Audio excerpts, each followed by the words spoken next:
آپ کا نسب نامہ یوں ہے: شمویل بن بالی بن القمہ بن برخام بن الیاخا، یحوہ بن تخو بن صوف بن القمہ بن ماحس بن عموسہ بن ازریہ۔ حضرت مقاتل فرماتے ہیں آپ حضرت ہارون علیہ السلام کے ورثہ میں تھے۔ حضرت صدی فرماتے کہ جب غزہ اور اسقلان کے عمالقہ بنی اسرائیل پر غالب آ گئے تو انہوں نے بے شمار اسرائیلیوں کو قتل کیا اور ایک بہت بڑی تعداد کو غلام بنا لیا۔ لاوا کے خاندان سے نبوت کا سلسلہ ختم ہو گیا اور اس کے اولاد میں صرف ایک حاملہ خاتون باقی رہ گئی۔ اس نے اللہ سے دعا کی کہ وہ اسے بیٹا عطا فرمائے۔ اللہ تعالیٰ نے اسے بیٹا عطا کیا تو اس نے بیٹے کا نام شمعون شمویل رکھا۔ عبرانی زبان میں اس کا معنی ہے اسماعیل، یعنی اللہ نے میری دعا سن لی۔ جب یہ بچہ کچھ بڑا ہوا تو انہوں نے بچے کو مسجد بھیجا اور اسے ایک نیک بزرگ کے حوالے کر دیا تاکہ وہ عبادت اور بھلائی کی باتیں سیکھے۔ بچہ جوان ہونے تک اسی بزرگ کے پاس رہا۔ ایک رات وہ سویا ہوا تھا کہ مسجد کے کونے سے ایک آواز آئی تو وہ گھبرا کر اٹھ بیٹھا اور اسے ایسا لگا جیسے اس کے استاد محترم نے بلایا ہے۔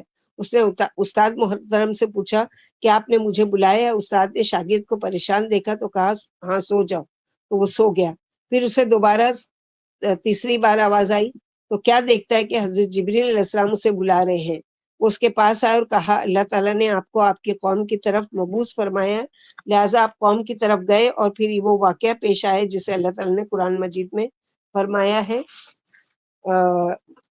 ڈیٹیل میں سورہ بقرہ میں، پوری جالوت اور طالوت اور اس کی پوری جو ڈیٹیل تھی وہاں پر ہے۔ بھلا تم نے بنی اسرائیل کی ایک جماعت کو نہیں دیکھا جس نے موسیٰ علیہ السلام کے بعد اپنے پیغمبر سے کہا آپ ہمارے لیے ایک بادشاہ مقرر کر دے تاکہ ہم اللہ کی راہ میں جہاد کریں۔ پیغمبر نے کہا اگر تم کو جہاد کا حکم دیا جائے تو عجب نہیں کہ لڑنے سے پہلے پہلو طئی کرو۔ وہ کہنے لگے ہم اللہ کی راہ میں کیوں نہیں لڑیں گے جبکہ ہم وطن سے خارج ہوں اور بال بچوں سے جدا کر دیے گئے۔ لیکن جب ان کو جہاد کا حکم دیا گیا تو چند اشخاص کے علاوہ سب پھر گئے، اور اللہ ظالموں سے خوب واقف ہے۔ اور پیغمبر نے ان سے یہ بھی کہا کہ اللہ نے تم پر طالوت کو بادشاہ مقرر کیا ہے۔ وہ بولے اسے ہم پر بادشاہی کا حق کیوں کر ہو سکتا ہے؟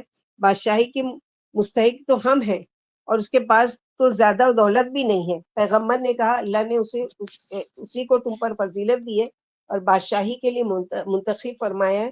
اس نے اسے علم بھی بہت بخشا ہے اور جسم بھی بڑا عطا کیا ہے، اور اللہ کو اختیار ہے جسے چاہے بادشاہت بخشے، اور اللہ تعالیٰ بڑے کشائش والے اور دانا ہے۔ اور پیغمبر نے ان سے کہا کہ ان کی بادشاہی کی نشانی ہے کہ تمہارے پاس ایک صندوق آئے گا جس کو فرشتے اٹھائے ہوئے ہوں گے، اس میں تمہارے پروردگار کی طرف سے تسلی بخشنے والی چیز ہوگی اور کچھ اور چیزیں بھی ہوں گی جو موسیٰ اور ہارون علیہ السلام چھوڑ گئے تھے اگر تم ایمان رکھتے ہو۔ اس کی ڈیٹیل ہم لوگ اس میں پڑھ چکے سورہ بقرہ میں۔ اکثر مفسرین بیان کرتے کہ ان آیات میں جس نبی کا ذکر ہے وہ حضرت شمویل علیہ السلام ہے۔ بعض کی رائے میں وہ حضرت شمعون تھے، بعض نے کہا کہ وہ حضرت یوشع تھے، لیکن درست نہیں کیونکہ ابن جریر کے قول کے مطابق شمویل کی بعثت حضرت یوشع علیہ السلام کی وفات سے 460 سال بعد ہوئی تھی۔ بنی اسرائیل کو طویل عرصے تک جنگ و جدال میں مشغول رہنا پڑا اور دشمن ان پر غالب آ گئے۔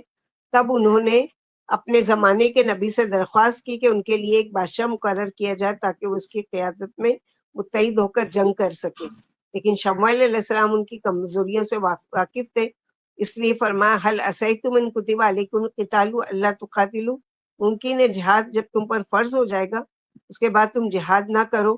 انہوں نے کہا کہ بھلا ہم اللہ کی راہ میں جہاد کیوں نہیں کریں گے؟ ہم تو اپنے گھروں سے نکالے گئے ہیں اور بچوں سے دور کر دیے گئے ہیں، یعنی ہم پر ظلم کیا گیا، ہم اپنے بیوی بچوں کو سے الگ کر دیے گئے، پھر ہم اپنی عورتوں اور بچوں کو آزاد کرانے کے لیے دشمنوں سے کیوں نہیں لڑیں گے؟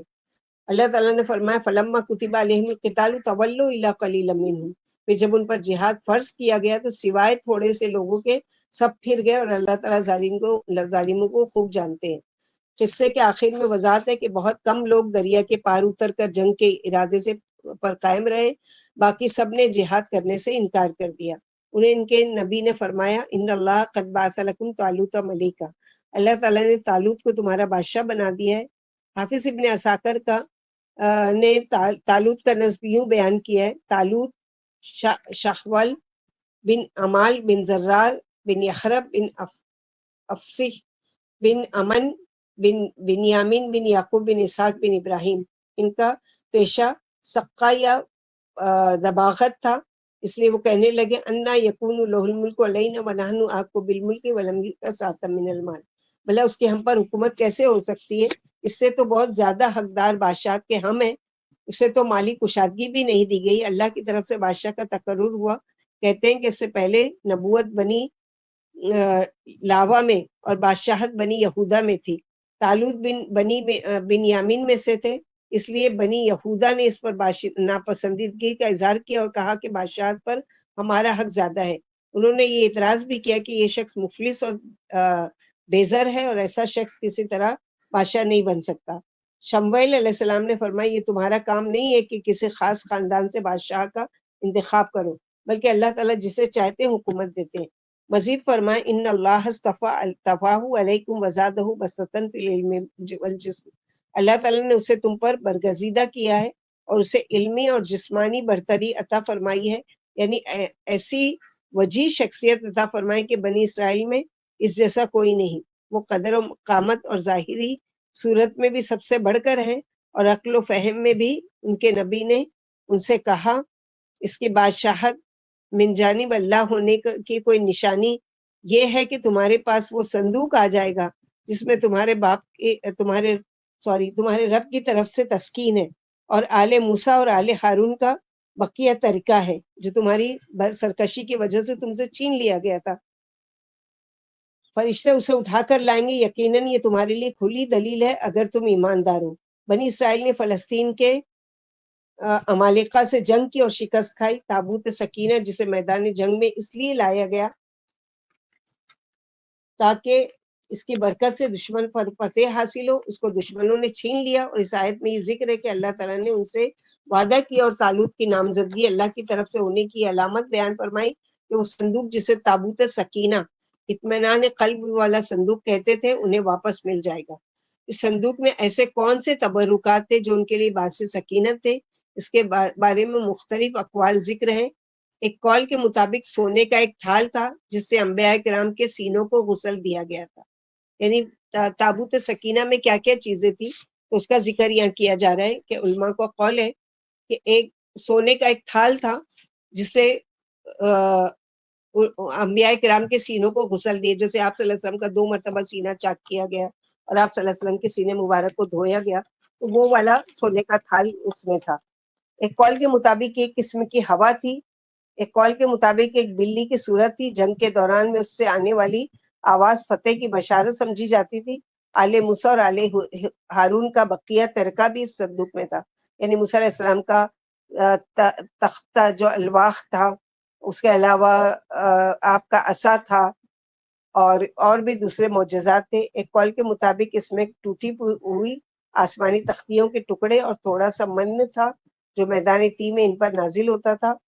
شمویل نے تابوت سکینہ کے متعلق قوم سے فرمایا تحملہ الملائکہ، فرشتے اسے اٹھا کر لائیں گے، یعنی تمہاری نظروں کے سامنے فرشتے اسے اٹھا لائیں گے تاکہ قدرت الہی کی ایک نشانی ہو اور یہ ثابت ہو جائے کہ یہ بادشاہ کی یہ نامزدگی واقعی اللہ کی طرف سے۔ اس لیے فرمایا ان فی ذلک لآیۃ لکم ان کنتم مؤمنین، یقیناً یہ تمہارے لیے مکمل دلیل ہے اگر تم ایماندار ہو۔ جب عمالقہ اس صندوق کو تبرکات پہ سمیت لے گئے اور اس پر قبضہ کر لیا تو اپنے شہر میں لے جا کر اسے اپنے ایک بت کے نیچے رکھ دیا۔ صبح کو دیکھا تو صندوق بت کے سر پر تھا، انہوں نے پھر نیچے رکھ دیا، اگلے دن پھر وہ بت کے سر پر تھا۔ کئی بار ایسا ہونے پر انہیں یقین ہو گیا کہ یہ صورتحال اللہ کی طرف سے، انہوں نے صندوق کو شہر سے نکال کر کسی گاؤں میں بھیج دیا تو ان کی گردنوں میں بیماری لگ گئی۔ جب یہ بیماری طویل ہو گئی تو انہوں نے تابوت کو ایک بیل گاڑی میں رکھ کر بیلوت کو ہانک دیا، فرشتے انہیں ہانک کر بنی اسرائیل میں لے آئے۔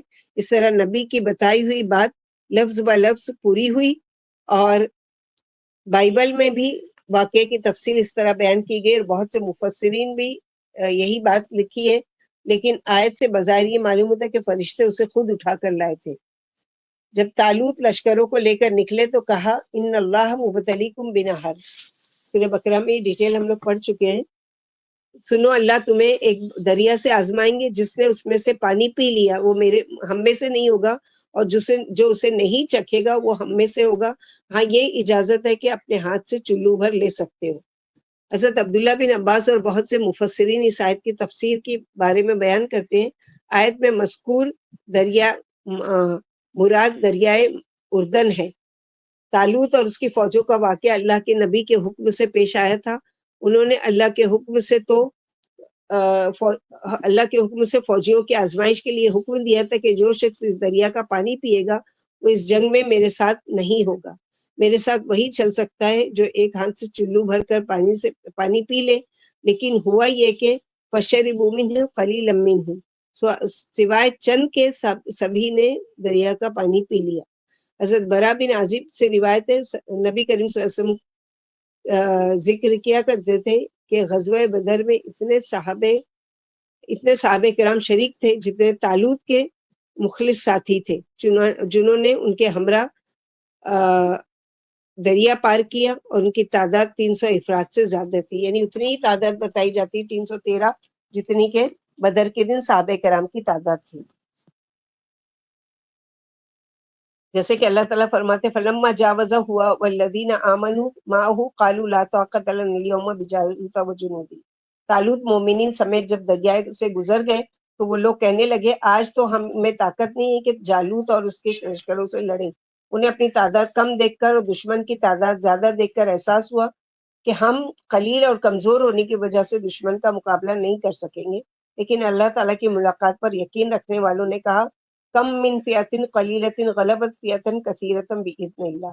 بسا اوقات چھوٹی چھوٹی جماعتیں بھی بڑی اور بہت سی جماعتوں پر اللہ کے حکم سے غلبہ پا لیتی ہیں. اللہ تعالیٰ صبر والوں کے ساتھ ہے، یعنی ایمان اور یقین رکھنے والے. یہاں پہاڑوں اور شہ سواروں نے انہیں حوصلہ دیا اور جنگ میں کود پڑنے کی ترغیب دی. جب ان کا جالوت اور اس کے لشکر سے مقابلہ ہوا تو انہوں نے دعا مانگی ربنا افرغ علینا صبرا وثبت اقدامنا وانصرنا علی القوم الکافرین. اے ہمارے رب ہمیں صبر دے دیجیے، ثابت قدم رکھیے اور قوم کفار کے مقابلے میں ہمیں مدد فرمائیے. مومنوں نے اپنے نبی کے ساتھ دشمنوں کا مقابلہ کرنے کے لیے پیش قدمی شروع کی. جب دشمن سے سامنا ہوا تو انہوں نے اللہ تعالیٰ سے دعا مانگی.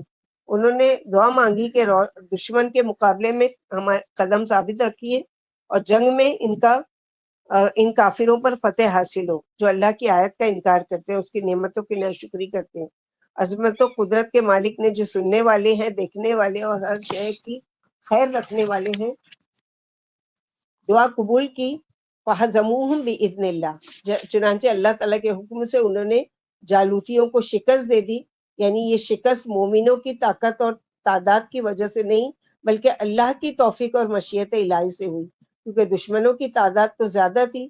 نبی کریم صلی اللہ علیہ وسلم اور صحابہ کرام کو بھی غزوہ بدر میں ایسی معجزانہ فتح حاصل ہوئی، جسے اللہ تعالیٰ نے فرمایا تھا وَلَقَدْ نَصَرَكُمُ اللَّهُ بِبَدْرٍ وَأَنْتُمْ أَذِلَّةٌ فَاتَّقُوا اللَّهَ لَعَلَّكُمْ تَشْكُرُونَ. آل عمران 123. جنگ بدر میں اللہ تعالیٰ نے عین اس وقت تمہاری مدد فرمائی جبکہ تم نہایت پست حالت میں تھے. اس لیے اللہ ہی سے ڈرو اور کسی سے نہیں، تاکہ تمہیں شکر گزاری کی توفیق ہو. دوسری جگہ اللہ تعالیٰ فرماتے ہیں سورہ سورہ بقرہ میں وَقَتَلَ داؤد جالوت وَآتَاهُ الْمُلْكَ وَالْحِكْمَةَ وَعَلَّمَهُ مِمَّا يَشَاءُ. حضرت داؤد علیہ السلام کے ہاتھوں جالوت قتل ہوا اور اللہ تعالیٰ نے داؤد علیہ السلام کو مملکت، حکمت اور جتنا کچھ چاہا علم بھی عطا فرمایا. اگر اللہ تعالیٰ بعض لوگوں کو بعض سے واضح نہ کرتے، الگ نہیں کرتے تو زمین میں فساد پھیل جاتا. لیکن اللہ تعالیٰ دنیا والوں پر فضل و کرم کرنے والے. اس سے معلوم ہوتا ہے کہ حضرت داؤد علیہ السلام بہت بہادر تھے. جالوت کے قتل سے اس کے لشکر کو شکست ہوئی اور کفر کا زور ٹوٹ گیا اور اہل ایمان کو غلبہ حاصل ہوا. اس طرح سے آگے پھر شمویل علیہ السلام جو تھے انہوں نے بادشاہ مقرر کیا اور ان کے اس میں جنگ لڑی گئی، اور اس کے بعد داؤد علیہ السلام کو بادشاہ بنایا گیا جو ساتھ میں نبی بھی تھے. اور ان کے بارے میں انشاءاللہ باذن اللہ نیکسٹ ٹائم ہم لوگ پڑھیں گے.